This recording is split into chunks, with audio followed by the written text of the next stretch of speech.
inside my car. On the expressway to your heart. Doc 103.9, the voice of Lake Oconee, Chip Linus, joined by Louis Herron. Welcome back to the Auto Show at Louis Herron, Chrysler, Dodge, Jeep, Ram on the Eatonton Road in Madison, right across from Chick-fil-A. Louis, the Super Bowl. Chip! Oh, my gosh. Are you over that yet? That was crazy, right? Oh, boy. I don't. But that goes to show. Now, those that listen to me know I love the Miami Dolphins, all about the Dolphins. But I was pulling for the Falcons. I'm not a Patriot guy. But I will tell you this. In the sales business and life with your family, it goes to show you're never out. Yep. When you choose to give up, when you choose to think in your mind mentally, like what does the good book say? Just a faith the size of a mustard seed. I'll tell you, I mean, Tom Brady and Bill Belichick, and I see him as a Dolphin fan twice a year. Can't stand them. But, man, you got to appreciate greatness. Yep. I mean, and they did not give up. That's unbelievable. Yeah. Now, on the flip side, all the Falcons had to do was just score on one drive. Just yep. When Julio caught that pass on the sideline on 26-yard line, 22-yard line, whatever it was, 4.5 minutes left in the game. Yep. You're on a 25-yard line, run 3 plays, kick you a field goal, man, the game's it's a wrap. It's done. And 10-yard penalty, sack play, it's crazy, right? It was not good. It was not good for Falcons. So those that are listening, the pain of a Falcon loss is severe, no doubt nearly depressionable. But at the same time, the silver lining and everything is, look, life is a challenge. What we do every day is a challenge, and if you don't give up, you can still win the game. We're talking about real life here. At the end of the day, sports is just entertainment. This is real life, how to save money on a car. Absolutely. Today we're talking about the sales process, but again, and we're gonna have a salesperson on here. We're gonna bring Timothy Hollis on here, maybe even have Big Country on here. We want to talk about the sales process, but not so much from what we do. I want this is a consumer show. We want to talk about what does a customer go through in the sales process? What could they do in the sales process? Do they even understand conceptually what the process is? And if you think about it, you go to Lowe's, you go to Home Depot, you go to a jewelry store, you go to Best Buy. Believe it or not, behind the scenes, every bit of an organization, whether it's you see a realtor or there's part of a sales process. When you meet me, we talk about advertising. There's a way you go about communicating to me what the benefits and values are of what you offer and provide, and getting me to a point of closing to say, hey, can I have the order? Yep. Can you get on the radio? Yep. Right? That's exactly. But so I think there's value. Those that'll stay with us, I think it's important.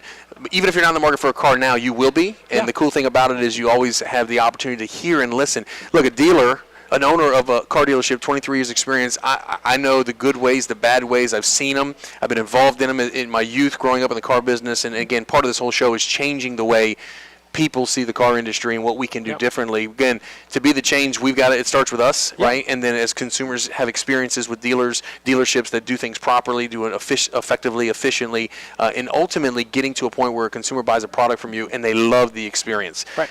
That's the goal that I have with the show. It's the exact same goal I have even with this show and every show we do as we educate consumers what negative equity is, what a certified car is, how to buy a car, how to lease a car, what advantages they have, and that's what we're going to go through. All right, very good. It's the sales process from the dealer's side of the table. Right, but we're going to explain it to the benefit of the consumer. Because I think the customer needs to understand, the consumer needs to understand, what is it that the dealership is attempting to do, but again, the understanding of where you can get value through that process. And there's some things that if you'll stay with us when we come back from the break, that I'm going to explain in a way you're not even going to believe it, because your perspective on how it is now, as you understand it, will be changed when I go through it with you. And very good. And not many, if any, car dealers would do that, but we're going to do it today. We're going to do it. We'll keep it right here. This is the Auto Show from Louis Herron, Chrysler, Dodge, Jeep, and Ram, Eatonton Road in Madison, right across from Chick-fil-A. Back after this, this is the voice of Lake Oconee, Doc 103.9. Who's gonna drive you home? Well, I'm a friendless stranger in the black sedan. Won't you hop inside my car? On the expressway. Back at the Auto Show, Chip Linus, along with Louis Herron. We're at Louis Herron, Chrysler, Dodge, Jeep, and Ram. We're talking about the sales process, and we've got special guest this segment, Timmy Hollis. Timmy, what's up, buddy? I'm doing good, boss. It's the first time you're on the air, huh? Yeah. something like that. Yeah. Timmy's a big sports fan and been a salesperson here for how long, Timmy? It's been about a year and a half now, Yeah. coming up on. You kind of know the ropes now, don't you? Yeah, I'll say something like that. Louis done a good job of training me. And now, Timmy, tell folks real quick as they're listening, where did you work prior to getting into the car business? I was a bartender out at now called Reynolds Lake Oconee, but at the time it was Reynolds Plantation. Before that, Publix. Okay. Bagging groceries. Before that, college. Yep. Before that, college. So Timmy's been with us for a while, does a really good job. So Tim, we're talking about the sales process today. From your perspective, what are some of the defenses that you feel as I ask you to take care of a customer, treat them right, and go through the process to ultimately get to the end result of hopefully selling an automobile? What is some of the resistance you get or you feel from consumers when they first meet and greet you and you attempt to go through the process? I think it's the one thing that all car salesmen see, and that's the customer doesn't, they don't want you to make them come inside. They don't, not understanding why we want to come inside. I think we just want to go straight to this, force them into a car that they don't like when it's really just about information. Right. So Chip, what we're talking about here is we'll go through some of the steps, and as you're listening to the show, I think you can relate to what Timothy just said, right? I mean, as a consumer, you're like, look, I want a price. I don't want to be here all day. No, I don't want to talk to a manager. No, I don't want to come get a cup of coffee. No, I don't want to, leave me alone. Give me your business card. I think that'd be a fair assessment. Would you agree? I think so, yeah. All right. Mm-hmm. So we have to analyze why does a consumer feel that way? Obviously, their past experience is going to dictate their current behavior. Mm-hmm. So obviously, people that have bought cars or that have been through the car buying process, some have had bad deals. Some have been treated and handled inappropriately and not correctly. And those kind of experiences are shared with others who have never even had experience at a car dealership. Right. We deal with some folks that come buy cars, never bought a car before, but they've been prepped. They already know by mama, by grandpa, by daddy. Here's what you do. Here's how you do it. Here's what you say. Etc. And I don't think, personally, I don't think there's anything wrong with that. Right? They're protecting their interests. They're protecting their investment, their money. What I think would be a great situation is where consumers can come and buy a car similarly how they would come and buy a house. Now, do you feel, Chip, in your opinion, do people have the same perception about buying a house from a realtor as they do a car from a car salesman? I don't think they do. They don't, right? Yeah, Now here's the crazy part. The experiences between what a realtor would try to transact would be the same as a car dealer, car salesperson. The same kind of, okay, so let's go through the first thing that you do with any client or any prospect is there's a phase where you initially meet and greet. So here's the first question, Timmy. How fast do we want to greet a customer? Someone pulls up on the lot. How fast? Do we get right on them? Do we stand out and open their door for them? Do we let them walk around for 2 or 3 minutes? What's the process that we really want to engage in with the consumer as they come on the lot to meet and greet? Well, I don't feel like you want to be right on their door the minute they get out, because then they immediately draw back and defensive, put the hands up like right. Mike Tyson. Right. But you do want to do it as quickly as possible without being so aggressive. So I say maybe 2-3 minutes. Perfect. Especially if they just get out the car and straight walk around the lot. Now, if they come inside, the minute they come inside, greet them, immediately, say hello, thank you for coming into the dealership. But if they're outside, give them 2-3 minutes to collect themselves. Yep. Then go out to them and say, welcome. That's a good guy. That's what we want to do. So if you're listening as a consumer, you can tell by the flavor of the dealership as soon as you open your car door. If you've got 4 people standing outside and 3 on top of you and 2 sales guys fist fighting and try to get to you, that's going to be an environment where you can rest assured there's going to be some pressure. These are guys that are going to wear you down and wrestle you down and try to get to a buying situation probably way quicker than they should. Now, again, I'm not dogging out other dealers. I grew up in the business where managers made me stay out front, okay? And we literally debated on who was going to get a customer when they pulled up, and I can recall as a young salesperson being threatened by the experienced guy. Listen, that's my customer. Don't even try to get them. And we're both outside. The customer's pulling in. It's nobody's customer. Yeah. So I've been around those. I see that. We definitely do not teach that. We definitely feel like when a consumer pulls up, we let them gather their thoughts. If they walk into the facility, we don't want them walking in looking for somebody. That's a problem. We need to be on them immediately, greeting them, thanking them for coming in, offering them a cup of coffee, maybe something cold to drink, and understanding what they need and what information they need from us at that moment. When they're on the lot, we want to give them a few minutes because you want them to know that, hey, listen, get out, get moving a little bit, we'll come greet you, and then they can dictate and tell us at that point, listen, I need a few more minutes. Hey, do you have a business card? I'll get you if I need you. What you don't want to have happen is a customer outside for 4 or 5 minutes, and they're wondering, does anyone work here? Yeah. Right? So there is a fine line. So when we come back from the break, I want to get into the meet and greet and the transition period of what the next step would be, and that is going to be the crux of the whole car deal. If someone's buying a car, this next piece that I'm going to tell you when we come back from the break is the most critical piece to a consumer as well as the business. Very good. All right. Timmy Hollis, thanks for joining us, and we're back with more of the Auto Show. Stay with us. The hour drives on, and we'll save you some money. Stay right here. It is the Auto Show from Louis Herring Chrysler Dodge Jeep, Eatonton Road in Madison. This is Doc 103.9. Who's gonna drive you home? Well, I'm a friendly stranger in the black sedan. Won't you hop inside my car? On the expressway to your home. Doc 103.9. Auto Show continues. Chip Linus along with Louis Herring at Louis Herring Chrysler Dodge Jeep Ram. Catch the show each week at this time, every week different, and every week promises to save you some money, give you some tips when you're buying your next car, truck, or van. We're talking about the sales process today. And Louis, very important. It is. In fact, I pulled something before we got on the show from Cars.com, and it talks about the salesman's 7-step to the sale. As a consumer, I would educate them to look at some of that data before they go buy a car. I think there's a lot of things they could do in understanding what's going on, and I think it greatly benefits the consumer, so they understand the expectation of time, the expectation of the negotiation process, the trade-in process, the finance process, because it's really and truly can be a pleasurable experience, especially if you know what's going on. I spoke to one of our salespersons, his name is Brooks, and I told him, when people are fearful, or when salespeople are fearful, or an athlete is fearful, what eliminates that fear is preparation.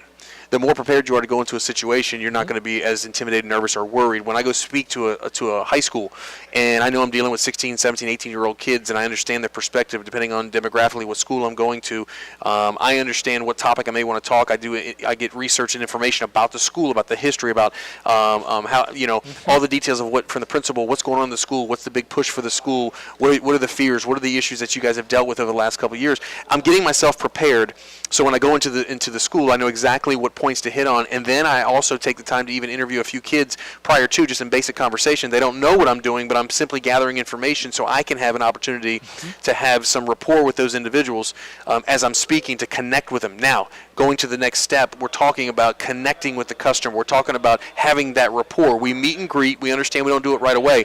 Now, I want to introduce to you, this is James Watkins. James is brand new. James, thank you for being on the show. Yeah, glad to be here. You may want to fix your mic just a little bit where they can hear you. There you go. Can you hear? Say glad to be here again. Glad to be here. Yeah, can you hear him good? Yeah, sure can, Okay, yeah. great.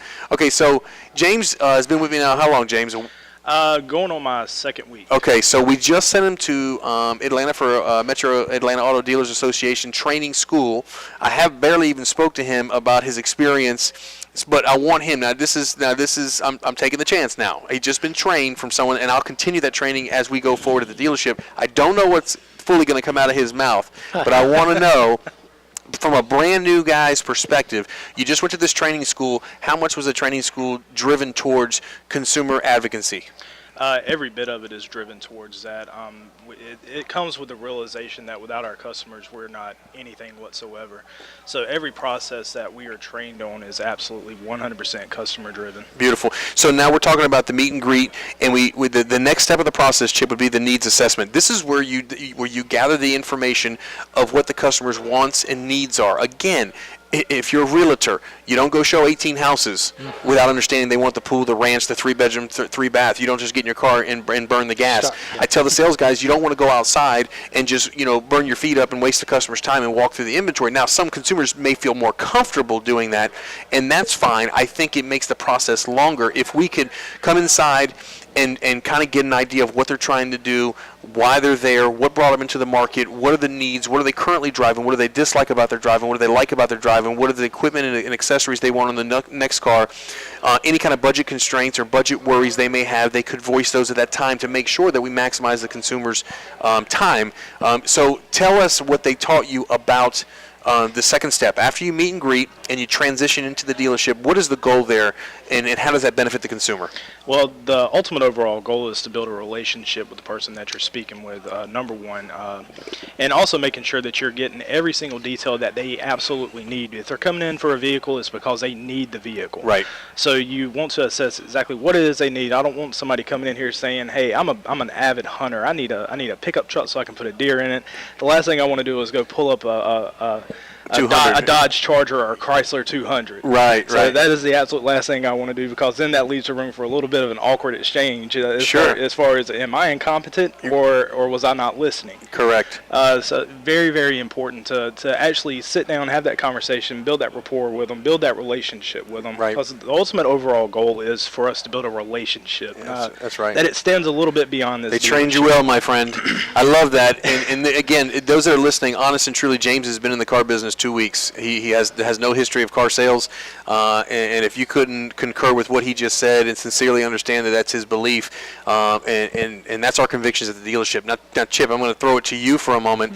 With that being said, as a consumer, do you have an issue with coming into the dealership to build the relationship with the salesperson, to give him an understanding of what he needs to do to maximize your time and make sure that you get all what you need in the process? Well, I've got to feel comfortable with him first before I start sharing anything. Right. He's going to want to start assessing me, how much monthly payment can I afford, and Right. That's a problem, by the way. Yeah. I will tell everyone that's listening, if you meet and greet a salesperson and in 5 minutes they're saying, what do you want to pay, how much a month, and Yeah. how much you have down, I'm telling you right now, that's a problem. Yeah. Because the goal is here's my school of thought, Louis' school of thought. When somebody comes to the dealership, I assume everybody's buying a car. It may not be today, it may not be next month, but so they're not here because they want to know if we've got milk and bread somewhere in the place, right? This is not Publix. They're coming here because they want information. My job and my sales representative's job is to give, not get. Now, in the transaction, I realize I've got to get some information to make sure I don't make any critical mistakes. I've got to listen, like what James said was very important. Am I incompetent? Am I not listening? Two issues that a consumer will get completely upset about. You're not listening to me, and you don't know what you're doing. If you don't have answers to the questions, can you direct me to someone who does? Right. So, again, this part of the process is very important. When we come back, we want to talk about the third step of the sale, and we'll probably continue on with our next show the following week, Chip, to continue this, because this is, to me, I think it's good content for the consumer to understand that, listen, all dealerships were not made equally. I mean, there are some people that have certain business practices, a certain way they do business.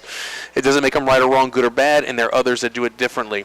So as you listen to me and you like what you hear potentially, to my opinion, that's the kind of dealership you want to seek out and the sales representatives you want to seek out, because ultimately a good, solid dealership is not trying to sell you a car. They want to help you buy one. And there's two distinct differences. Very good. All right, and James Watkins, thank you. Thank you. We'll talk to you again soon, and we're back with more of the Auto Show as the hour rolls on. More info coming up in just a few. We're live at Louis Herring Chrysler Dodge Jeep Ram, Eatonton Road in Madison. This is Doc 103.9. Who's gonna drive you home? Well, I'm a friendless stranger in the black sedan. Won't you hop inside my car? On the expressway to your heart. Back at Louis Herring Chrysler Dodge Jeep Ram, it is the Auto Show. Wow, these hours go by very quickly. We're talking about the sales process, Louis. That's right. Learning some good stuff. We've had some guests, which has been cool. We've had a few sales representatives, which I think is good.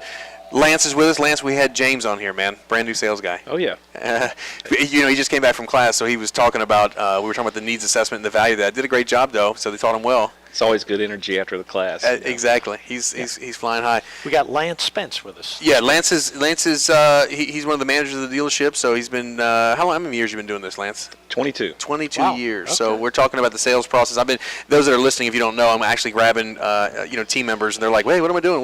Hey, get it on the air. Grab it. So he's just kind of catching it. Lance, what we're talking about is the sales process. We went through the meet and greet and the needs assessment, and the third step at this point would be the selection of the car. Prior to getting the selection and talking about the presentation, what are some of the valuable points you think from a consumer side that you think dealers and staff should be doing once they get the intel, so to speak, of what the customer would like to do? What would be? When a customer comes to the dealership, obviously it's a little intimidating. They don't really understand what's going on in the dealership. And, a lot of times, customer interaction, they come in, they talk to a salesperson, and then there's this mystery person behind the scenes. They have to go Ooh, speak that's a to good a, call. They have to go speak to a manager, and that's not being friendly, Right. And you have to be open, and they obviously, a customer comes in, they can see somebody sitting behind a desk, and they look important, they look official, but if you're not coming out there and introducing yourself and being part of their process, I mean, why would that customer want to do business Yeah. with you? I wouldn't. Right. So. It is good, for us to come out there, Right. introduce ourselves. Obviously there's a lot of customers and there's a lot of salespeople, but if we take the time and separate ourselves from other dealerships, I think that that's an Yeah. opportunity for us to earn their business. So what he's saying, Chip, is an early manager introduction. In other words, the Wizard of Oz in the back that you never see, that you see funny movies about. That Don't we look go behind the yeah, curtain. the guy that's supposedly there, that's really the water fountain that the guy goes to go talk to supposedly.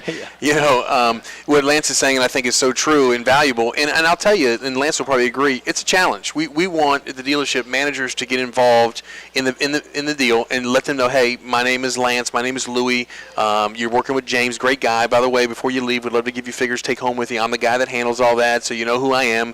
And hey, when you get back from the test drive, I'd love to hear how you felt about it. Make sure they offer them a cup of coffee, something cold to drink, and really just dispel that uncomfortableness. And then at that point, Lance or any manager would want to know, okay, James, tell us where we're at. Tell us what the wants and desires of the customers are. What vehicle are they interested in, or what vehicles are they interested in? So we want to kind of load the salesman up, right, Lance? Like kind of. Exactly. I mean, and it's important for us to meet our customers as well. I mean, I don't want to just see a sheet of paper. Or, I don't have a face with a name. I mean, I want to see who I'm dealing with. Right. Because I want to make sure that interaction with that customer, they know who we are, and I know who they are. Right. And they want to take delivery from us. Absolutely. So, what we're going to do, Chip, because I didn't anticipate this taking as long as it is, but I think this is very valuable information. Listen, as a consumer's listening to the show, we're talking about the sales process. Initially, maybe if you just joined us late, you're thinking, well, how does me understanding what the dealerships do it has any value? It has a ton of value for the consumer, for them to listen and understand. Number one, what's coming next. What's part of for customers in mystery, and all they have is to go off of is what their grandpa told them how to buy a car or what's going to happen. I would probably think, Lance, would you agree? Most of the information they get is negative. Right, about True. the expectation. True. Yeah. And it's our job to make sure that we minimize that. I mean, shows like this and customers' experiences over and over that are positive and efficient for them, I think, have a huge value. So we're going to continue the show next week. We'll continue the process. Louis, if you had to guess, we talked about the aggressive car dealers, three guys jumping on you as soon as you pull in. Yeah. Are things changing? What percentage of dealerships are still like that? 50%, 30%, 80%? Man, I'm going to tell you, I'm going to give my assessment, and then I'll give another experienced guy, and Lance give his assessment. I think 80% are still in that mode of thinking because there's so much pressure on Lance, Louis, James, and other people to sell a car that doesn't go away. Would you agree, Lance? Absolutely. I mean, it takes special people to have patience and believe that if I actually assist the customer through the process, they may come back. In our business, what do we say about B-backs? They're They don't come back. Yeah. Right. So it's like So when we talk about B-backs, the dealerships are trained that if a customer leaves, you're never going to see them again. Right. The reality is that's not true. The reality is there is a small percentage of consumers that come back, but the reality is you talk to 10 people, Lance will tell you you're only going to sell 2 out of 10.